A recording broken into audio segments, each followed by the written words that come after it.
জয় জুবিন দা। জুবিন দাই কৈছিলে মোৰ কোনো জাতি নাই, মোৰ কোনো ধৰ্ম নাই, আৰু তাৰে এক অটুট আৰু নিখুঁত উদাহৰণ এইফালে চাব পাৰে। কাৰণ আজি ইয়াতে কোনো জাতি নাই, কোনো ধৰ্ম নাই। মানে আজি ইয়াতে হিন্দু, মুছলমান, খ্ৰীষ্টান সকলো ধৰ্ম সম্প্ৰদায়ৰ লোক একলগ হৈ কেনে জুবিন দাৰ কাৰণে দোৱা প্ৰাৰ্থনা বা প্ৰে কৰি আছে।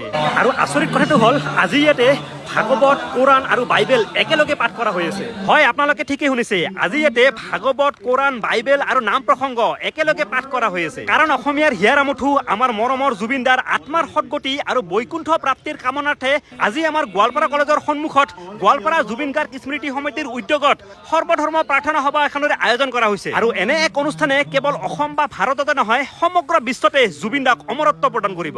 আৰু পৃথিৱীত যিজনে দুখীয়াৰ মন বুজে তেখেতেই হৈছে জুবিন গাৰ্গ। উদাহৰণস্বৰূপে জুবিন দাই 5 ষ্টাৰ হোটেলত গৈ বাটৰ কাষত বহি থকা আবু আইতা, খুৰা খুৰীসকলৰ খাদ্য সম্ভাৰখিনি বেছি পচন্দ কৰিছিলে। আৰু কি ক'ম, বাটৰ কাষত ৰৈ থকা দুখীয়া